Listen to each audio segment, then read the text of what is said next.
कैसे हो दोस्तों। मैं Shubhankar Pandey, achieve target with Shubhankar channel में आपका स्वागत है। वर्ल्ड हिस्ट्री का लेक्चर चल रहा था। वर्ल्ड हिस्ट्री के अब कुछ ही लेक्चर बचे हुए, जिसमें एक महत्वपूर्ण लेक्चर जो वर्तमान की घटना को भी कहीं ना कहीं आपको समझने में बहुत हद तक के आपको सीख देगा, समझने में कहीं ना कहीं आपको सहूलियत होगी।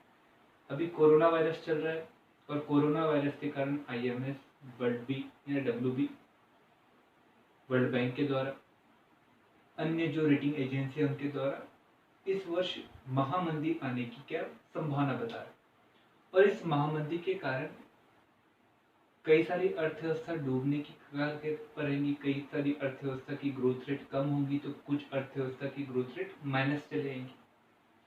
अब ये माइनस चले जाएंगी, कम होगी, ये सब कारण बन रहा है कोरोना वायरस के कारण। और कोरोना वायरस का असर पूरे विश्व पर है, तो पूरे विश्व में मंदी आ रही, तो उसके कहा गया महामंदी ये कहा जा रहा है। ऐसा ही 2008 में हुआ और 2008 की मंदी का कारण क्या रहा, वो हम इकोनॉमी में पढ़ने की जब पढ़ेंगे तब आपको बताने की कोशिश करेंगे कि लैमन ब्रदर्स नामक एक बैंक डूबा और उसके कारण सभी निवेशकों के द्वारा पूरे विश्व से अपने अपने निवेश वापस लेने लगे और उसके कारण पूरे विश्व में निवेश की कमी आने लगी और धीरे धीरे धीरे मंदी का माहौल आने लगा। और यही क्या कहलाए महामंदी। कहाँ पर है? 2008 में अमेरिका में। ऐसी ही महामंदी जो विश्व में की सबसे पहली कहा जाती है, वो महामंदी आपको दिखाई देंगी 1929 के करीब करीब। तो मतलब मैंने आपको थोड़ा बैकग्राउंड बनाने की कोशिश की। 1929 में आई विश्व मंदी, द ग्रेट डिप्रेशन। अंग्रेजों को जो भी होता है या फिर पश्चिमी देश को कुछ भी होता है तो हमेशा ग्रेट लगाती है, ग्रेट डिप्रेशन। तो ग्रेट डिप्रेशन आया। ये ग्रेट डिप्रेशन के कारण क्या थे? कारण बहुत महत्वपूर्ण। दूसरी बात, इसके विषय में अमेरिका में एक विचारधारा चली। आपको अमेरिका में एक यहाँ पर एक राष्ट्रपति आए थे जिनका नाम था रूजवेल्ट। उन रूजवेल्ट के द्वारा एक नई नीति चलाई गई और वो नीति का नाम था न्यू डील। न्यू डील, ये न्यू डील क्या थी? ये बहुत महत्वपूर्ण है क्योंकि विश्व मंदी से बाहर निकलने के लिए, मतलब एक टॉपिक बनता है विश्व मंदी से बाहर निकलने के लिए कौन कौन से प्रयत्न किए गए। उसमें सबसे एक महत्वपूर्ण जो प्रयत्न था वो अमेरिका के द्वारा किए गए, जिसका नाम था अमेरिका की न्यू डील। ये अमेरिका की न्यू डील क्या थी, हम आज के लेक्चर में कंप्लीट करने की कोशिश करेंगे और साथ में इसका क्या पड़ा प्रभाव। ये सब बातें मैं बिफोर सेकेंड वर्ल्ड वॉर के नाम टाइटल के साथ में रख रहा हूं।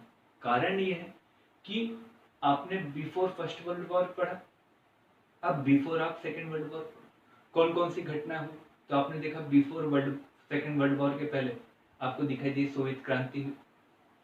सोवियत क्रांति हुई, उसके बाद में आपको दिखाई दी मुसोलिनी और आपको एक प्रमुख व्यक्ति हिटलर का कहीं ना कहीं उदय दिखाई दिया। अब उसी में आपको हिटलर और मुसोलिनी के उदय में ये क्रांति भी महत्वपूर्ण भूमिका दी। कारण क्या थे कि भैया जब फर्स्ट वर्ल्ड वॉर चल रहा था, फर्स्ट वर्ल्ड वॉर, तो फर्स्ट वर्ल्ड वॉर चलने के दौरान मांग में वृद्धि हुई क्योंकि सैनिकों को रसद पहुंचाना था और साथ में असला बारूद से लेकर हर चीज वस्तु को पहुंचाना था। और पहुंचाए जाने के लिए लगातार मांग में क्या हो रही थी? वृद्धि हो रही थी। और मांग में वृद्धि, औद्योग में जो वृद्धि का कारण था वो युद्ध था। और जब तक कि युद्ध चलते रहा, उद्योग लगातार उस युद्ध के कारण फलीभूत होते रहे, लगातार फल प्राप्त करते रहे। पर जैसे ही युद्ध की समाप्ति की घोषणा हुई, वैसे ही श्रमिकों की छटनी शुरू हुई। अब छटनी शुरू होगी तो स्वाभाविक रूप से श्रमिकों की आय में कमी आ गई। जब आय में कमी आ गई तो स्वाभाविक रूप से उनमें जो उपभोक्तावादी प्रवृत्ति थी उसमें भी कमी आ गई। और जब उपभोक्तावादी प्रवृत्ति में कमी आ गई तो स्वाभाविक रूप से उद्योगों के द्वारा बनाई गई वस्तु की बिक्री कम हो गई। और जब बिक्री कम हो गई तो उद्योगों में क्या आ गई? मंदी आ गई। तो मतलब युद्ध के बाद श्रमिकों के कम आय होने के कारण क्या मंदी है? कई कारण है। सब बोलेंगे सर ये तो तुच्छ सा कारण है, हर जगह औद्योगिकरण थोड़ी हुआ, पर भैया कुछ कारण तुच्छ से ही रहते हैं और वो तुच्छ से कारण से ही प्रश्न बनाकर पूछता है और सबको लगता है कि इसको मत पढ़ो, पर वहीं से प्रश्न पूछता है जो कहीं ना कहीं आपको प्रश्न को लिखने में कहीं ना कहीं कठोरता दिखा देता है। आप नहीं लिख पाते क्योंकि आपने उस कारण को तुच्छ समझा, पर मैं वो तुच्छ नहीं समझ रहा हूँ, मैं वहीं से प्रश्न बनाने की कोशिश कर। सेकेंड कारण ये था कि जब मंदी आई, मंदी के पहले जब वर्ल्ड वॉर हुआ, वर्ल्ड वॉर खत्म हुआ, तो वर्ल्ड वॉर खत्म हो जाने के बाद में कई सारे देशों को अमेरिका के द्वारा ऋण दिया गया कि भैया आप वहां अपने देश का पुनरुद्धार करिए, आपको पुनरुद्धार के लिए पैसे की आवश्यकता है तो हम देंगे। और पैसे देने का उद्देश्य ये नहीं था कि खैरात में बांटना, आप हमसे पैसा लीजिए, अपने क्षेत्र में डेवलपमेंट करिए और डेवलपमेंट करने के बाद में क्या करिए, आप वहां पर जो विकास होगा उसमें से जो आय प्राप्त होंगी वो आय का कुछ हिस्सा ऋण के रूप में जो था उसका ब्याज के रूप में हमें दीजिए। अब ये पूरे यूरोप में अमेरिका के द्वारा क्या किया गया, ऋण दिया गया। जब ऋण दिया गया पूरे यूरोप के देशों को अमेरिका के द्वारा, तो सब यूरोपीय देश ये चाहेंगे कि हमारे देश में औद्योगिकरण हो, हमारे देश में बनने वाली वस्तु का सबसे ज्यादा उत्पादन हो और बिक्री भी हो, ये हर कोई देश चाहेगा। पर भैया जब ये वस्तु किसी दूसरे देश में जाएंगी तो स्वाभाविक रूप से दूसरे देश में बनने वाली वस्तु वो दूसरे देश में आएगी, मतलब एक दूसरे के यहाँ जाएगी। पर एक दूसरे के यहाँ अगर वस्तु जाएंगी तो स्वाभाविक रूप से जो देश की वस्तु सबसे कम कीमत पे रहेंगी उसी वस्तु के खरीदार ज्यादा बनेंगे, और जब खरीदार ज्यादा बनेंगे तो स्वाभाविक रूप से जिस देश में वस्तु की कीमत बहुत ज्यादा है उस देश में उस वस्तु की खपत नहीं हो पाएंगी, और जब वस्तु की खपत नहीं हो पाएंगी तो वो देश अपने ऋण को चुका नहीं पाएगा क्योंकि इसकी आय नहीं हो पाएगी। तो सब देश में राष्ट्रवाद चल पड़ा। क्या चल पड़ा? राष्ट्रवाद। तो राष्ट्रवाद के कारण भी मंदी है क्योंकि एक जगह से दूसरी जगह वस्तु के आयात पर बहुत अधिक मात्रा में शुल्क लगाया जाने लगा, आयात शुल्क बहुत अधिक मात्रा में लगाया जाने लगा। एक और यदि हम कई सारे प्रमुख कारणों को हम पढ़ते हैं तो मुझे एक और प्रमुख कारण दिखाई देता है, अमेरिका में सट्टेबाजी की प्रवृत्ति का शुरू हुआ। अमेरिका में लगातार सट्टेबाजी शुरू हो चुकी थी, लोग पैसा उद्योगों में ना खर्च करके लगातार स्टॉक एक्सचेंज में खर्च कर रहे थे, और स्टॉक एक्सचेंज में जब खर्च करने लगे तो स्वाभाविक रूप से कभी मार्केट उछाल पर आता था, कभी मार्केट कम पर आता था, और ऐसा ही कुछ 1929 में हुआ। सभी लोगों ने पैसा लगाया स्टॉक मार्केट में और वहां का स्टॉक एक्सचेंज धीरे से नीचे गिर गया।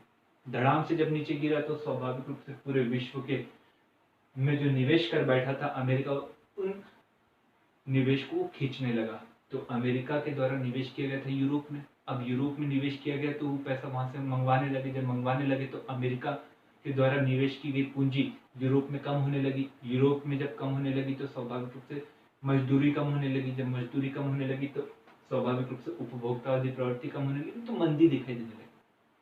ये मंदी विश्व में दिखाई दी क्योंकि फर्स्ट वर्ल्ड वॉर विश्व को इफेक्ट किया था, तो स्वाभाविक रूप से मंदी भी कैसी रही, विश्व की रही।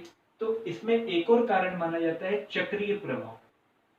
कौन सा प्रभाव? चक्रीय, की हर बार मंदी आती है, पर हर युद्ध के बाद मंदी बुलाकर आती ही है, क्योंकि युद्ध के कारण कभी कभार वस्तु की कीमत में वृद्धि होती है, मांग में वृद्धि होती है, और जैसे युद्ध समाप्त हो जाता है तो वस्तु की आपूर्ति ज्यादा होती है और मांग में कमी होती है, इस कारण मंदी आती ही आती है। पर ये वर्ल्ड वॉर था और इस वर्ल्ड वॉर के कारण स्वाभाविक रूप से पूरा विश्व इफेक्ट हुआ, तो ये भी माना गया कि हाँ चक्रीय रूप में भी आई, तो चक्रीय असर में माना गया। तो ये चार कारण कहीं ना कहीं विश्व मंदी के माने। अब ये विश्व मंदी आई, कई सारे देशों की सत्ता पलट गई। इस विश्व मंदी के कारण जर्मनी में लगातार सरकारें आते गई बदलते गई, आते गई बदलते गई। अमेरिका भी चिंतित थे, वहां के जो राष्ट्रपति थे वो भी चिंतित थे। चुनाव हुए, नए राष्ट्रपति आए, रूजवेल्ट, और रूजवेल्ट के आने से पूर्व इस विश्व मंदी से बाहर निकलने के लिए कई सारे प्रश्न किए गए और उन प्रश्नों को सॉल्व करने की कोशिश भी की गई कि भैया इस मंदी से कैसे निजात पाया जाए। अब ये कैसे निजात पाई जाए, तो रूजवेल्ट पहले से, क्योंकि अमेरिका का चुनाव जब मैं आपको बताऊंगा, अमेरिका का चुनाव अमेरिका के मुख्य चुनाव से 2 वर्ष पहले से ही शुरू हो जाता है। जब अमेरिका की पॉलिटी में आपको हम बताएंगे तो बहुत सारी बातें क्लियर होंगी वहां पर। तो जब विश्व मंदी आ रही तो उस समय में सबसे पहले एक बात बोली गई लंदन में बैठक हुई सब लोगों की। क्योंकि लंदन में बैठक इसलिए क्योंकि उस समय में भी विश्व का जो प्रमुख नेता था वो इंग्लैंड ही था, अमेरिका नहीं था। अमेरिका सेकेंड वर्ल्ड वॉर के बाद में बना और प्रमुख रूप से 1991 के बाद बना, जब सोवियत संघ का क्या हो, विघटन हो। लंदन में बैठक हुई। लंदन में बैठक होने के बाद में एक निर्णय लेने की कोशिश की गई कि भैया जितना भी युद्ध हर जाना या फिर ऋण जो लोगों को देकर रखा है, देश को देकर रखा है, उसको 1 साल 2 साल के लिए स्थगित कर दिया। ये स्थगित करने की बात बोली गई, परंतु जब बात बोली गई तो कई सारे देश बोले कि भैया इस ऋण से जो ब्याज आता है उससे ही हमारे देश की अर्थव्यवस्था चलती है। अगर हम ऋण ले से जो ब्याज मिलता है उसको लेना बंद कर देंगे तो मंदी का असर हमारे देश में बहुत ज्यादा गहरा जाएगा। तो इसके कारण वो मांग कहीं ना कहीं अच्छी नहीं लगी, इसके कारण सर्वसहमति बन ही नहीं पाई। उसी समय में अमेरिका के नए राष्ट्रपति बनकर आए जिसका नाम था रूजवेल्ट साहब, और इन्होंने एक विचार लाया और कहा कि मैं आपको एक नया विचार देना चाहता हूं। उसे कहा उन्होंने न्यू डील। आप सभी को पता है कि अमेरिका एक पूंजीवादी देश है, वर्तमान में एक पूंजीवादी देश है, और वहां पर पूंजीपतियों का ज्यादा वर्चस्व है, चाहे राष्ट्रपति के चुनाव में लो या वहां के गवर्नरों के चुनाव में लो, पूंजीवाद का ज्यादा वहां पर वर्चस्व है। पर उसके बावजूद रूजवेल्ट के द्वारा न्यू डील में कुछ ऐसी बातों को अपनाया गया जो कहीं ना कहीं पूंजीवाद के विपरीत और समाजवाद के नजदीक थी। कौन कौन सी बातों को अपनाया गया? आप सभी को पहले वो बातें जानने से पहले आप मुझे ये बता दिए, पूंजीवाद में आपको सभी को पता है कि भैया योग्यता के आधार पर और मांग और आपूर्ति के आधार पर, किसके आधार पर? मांग और आपूर्ति के आधार पर बाजार चलना चाहिए, यही पूंजीवाद कहा जाता है। इसमें राज्य का कोई हस्तक्षेप होता है क्या? नहीं होता है। राज्य इसमें कोई मुख्य भूमिका निभाता है क्या? नहीं निभाता। पर इस ग्रेट डिप्रेशन से निकलने के लिए न्यू डील दी गई रूजवेल्ट के द्वारा, जिसने कहा गया कि हम उद्योगों को क्या करेंगे? रेगुलर करेंगे, हम नियमित करेंगे। उद्योगों में कितनी संख्या मजदूरों की होनी चाहिए, मजदूरों का कितना वेतन होना चाहिए, उनके काम के घंटे कौन से होने चाहिए, ये क्या किया उन्होंने? नियमित किया। अब ये सब प्रकृति जो होती है उद्योगों नियमित करने की, रेगुलेट करने की, ये होती है बेटा समाजवाद। अब कौन अपना रहा है? अमेरिका। अमेरिका कैसा देश है? पूंजीवादी देश, कैपिटलिज्म को मानता है। तो उसने उद्योगों को नियमित करने की बात की, तो कहीं ना कहीं समाजवाद की ओर ज्यादा झुका क्यों? दूसरा क्या किया उसने? कृषि क्षेत्र को अच्छा करने के लिए उसके द्वारा कहा गया कि कृषि क्षेत्र में किसानों को ऋण चाहिए, हम किसानों को ऋण देंगे, ट्रैक्टर देंगे ताकि वो अच्छी फसलों को उगाए, उन फसलों को उगाकर हम ही खरीद लेंगे और जनता को बांटने की कोशिश करेंगे। तो मतलब कृषि के क्षेत्र में भी उनके द्वारा क्या किया गया? कार्य किए गए। अब कृषि के क्षेत्र में भी कार्य किया जा रहा है तो मतलब राज्य का हस्तक्षेप बढ़ रहा है क्या? जब राज्य का हस्तक्षेप बढ़ रहा है तो स्वाभाविक रूप से समाजवादी तत्व आ रहे हैं क्या? जब समाजवादी तत्व आ रहे हैं तो और जगह आने लगे। एक और जगह कहाने लगे कि प्राकृतिक संसाधनों का किस प्रकार से उपयोग किया जाए उसके बारे में निर्णय। प्राकृतिक संसाधनों का ऑप्टिमम यूटिलाइजेशन, सर्वोत्तम यूटिलाइजेशन किस प्रकार से किया जाए, ये सरकार योजना बनाई। ये सब बातें न्यू डील में कही गई और इस न्यू डील के कारण कहीं ना कहीं अमेरिका बहुत जल्दी इस महामंदी से बाहर निकल कर आया। और इस महामंदी से बाहर निकल के आने के कारण ही रूजवेल्ट जैसे व्यक्ति लगातार वहां के राष्ट्रपति बनकर आए। और उसी के बाद में क्या हुआ कि एक संविधान संशोधन पारित किया गया अमेरिका में और कहा गया कि कोई भी व्यक्ति 10 साल से ज्यादा अमेरिका का राष्ट्रपति नहीं बन सकता। पर रूजवेल्ट की ख्याति आप देखिए कि उसने एक विश्व मंदी से अपने राष्ट्र को बाहर निकाला और निकालने के बाद में सबसे त्वरित गति से बढ़ने वाले राष्ट्र के रूप में बना दिया। तो भैया उनके बारे में कहा जाता है कि उन्होंने न्यू डील देकर अमेरिका को जीवन दान दिया। पर कुछ लोग कहते हैं कि न्यू डील देने के चक्कर में अमेरिका ने पूंजीवाद को छोड़ दिया और समाजवाद की तरफ आकर्षित हो गया। जैसा आपको मैंने पहले भी लेक्चर में बताया था कि ऐसा ही कुछ लेनिन के द्वारा किया गया था जब युद्धरत साम्यवाद चल रहा था। 1918 से लेकर 1921 के बीच में, और सभी जगह कहीं ना कहीं आंदोलन, असंतुष्टि का भाव लग रहा था, और उस समय में उसने समाजवाद को छोड़कर पूंजीवादी कुछ तत्व अपनाए। तो मतलब यहाँ पर दो व्यक्ति दिखाई देते हैं, और दो व्यक्ति, एक लेनिन दिखाई देता है और एक रूजवेल्ट दिखाई देता है। दोनों कहीं ना कहीं अपनी अपनी विचारधारा को कुछ समय के लिए छोड़कर नई विचारधारा को अपने यहाँ पर लागू करने की कोशिश की। पर यदि हम सीधे सीधे कहें कि कुछ बड़ा अचीव करने के लिए, इसके लिए एक बात भी कही जाती है, कुछ बड़ा अचीव करने के लिए 2 कदम पीछे हटना अच्छा है। अर्थात 2 कदम आगे चलने के लिए 1 कदम पीछे हटना अच्छी बात है। और ऐसा ही दोनों प्रमुख नेताओं ने किया। लेनिन ने किया तो लेनिन समाजवाद को बचा पाया, रूजवेल्ट ने किया तो रूजवेल्ट अमेरिका को बचा पाया। नहीं तो अमेरिका भी बर्बाद होता है और समाजवाद भी रशिया में नहीं आ पाता। तो भी आपको यहाँ पर 2 बातें अगर समझ में आ गई तो हम देखते हैं प्रभाव क्या है। प्रभाव ये हुआ, दुनिया में राष्ट्रवाद ज्यादा पनपने लगे, राष्ट्रवाद ज्यादा पनपने लगा, एक देश दूसरे देश पर विश्वास कम करने लगा, और राष्ट्रवाद जब ज्यादा पनपने लगा तो उसके कारण हिटलर, मुसोलिनी जैसे कहीं ना कहीं तानाशाह पूर्वक शासन करने वाले तानाशाह का जन्म हुआ।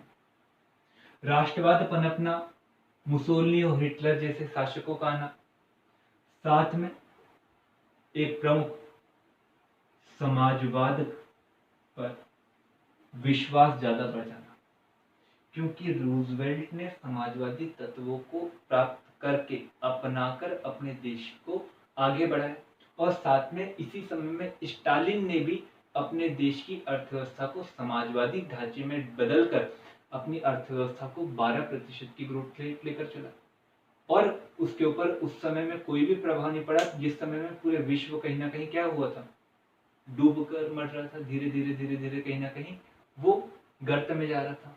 तो समाजवाद की तरफ लोगों का आकर्षण बढ़ा, इसके कारण अधिनायकवाद आया, या राष्ट्रतंत्र मतलब तानाशाह पूर्वक शासन बढ़ने लगा, राष्ट्रवाद ज्यादा हावी होने लगा। ये प्रभाव हमें दिखाई देने लगे, और ये प्रभाव जब हमें दिखाई देने लगे तो इसी के बाद हमें ये भी दिखाई देने लगा कि यही द्वितीय विश्व युद्ध के कहीं ना कहीं कारण बने। राष्ट्रवाद ज्यादा पनपने लगा तो राष्ट्र ही सर्वे सर्वा, विश्व शांति कुछ है ही नहीं, राष्ट्र की शांति ही विश्व की शांति मानने लगे। अधिनायकवाद ज्यादा बढ़ने लगा तो स्वाभाविक रूप से राज जो शासक था वो अपनी इच्छा के अनुसार शासन करने लगा, तो वो इच्छा ही कहीं ना कहीं क्या होती चलेगी, ज्यादा जब बढ़ते चलेगी तो कहीं ना कहीं क्या बना, विश्व युद्ध का क्या बना, कारण। तो मतलब ये सब चीजें आगे आपको सेकेंड वर्ल्ड वॉर में लेकर जाए। तो सेकेंड वर्ल्ड वॉर आपको पढ़ना है, पर सेकेंड वर्ल्ड वॉर जब आपको पढ़ना है तो आपको ये ध्यान में रखना है कि विश्व मंदी के ऊपर से प्रश्न आते ही आते हैं। तो विश्व मंदी के कारण क्या थे, पहला प्रश्न लिखिए, केवल कारण लिखिएगा, विश्व मंदी के प्रमुख कारण क्या थे। दूसरा प्रश्न, न्यू डील को अपने देश में लगाना अमेरिका के द्वारा समाजवाद को अपनाना है क्या। ये 2 प्रश्न आपके सामने रखे हैं, आप इन 2 प्रश्नों को सॉल्व करने की कोशिश करिए, और सॉल्व करने के बाद में आगे हम सेकेंड वर्ल्ड वॉर और कोल्ड वॉर को पढ़ने के साथ में वर्ल्ड हिस्ट्री को यहाँ पर समाप्त करने की क्या करेंगे कोशिश। चीन की क्रांति, चीन भी अभी आपको पता ही है कि चीन लगातार हमारे साथ में क्या कर रहा है, कुछ मुठभेड़ कर रहा है, तो हम वो चीन का पुराना चरित्र भी देखने की कोशिश करेंगे। वो भी है 3 टॉपिक बचे हुए, 3 टॉपिक को कंप्लीट करेंगे, उसके बाद में नया चैप्टर शुरू करेंगे जो नया टॉपिक रहेगा। Thank you.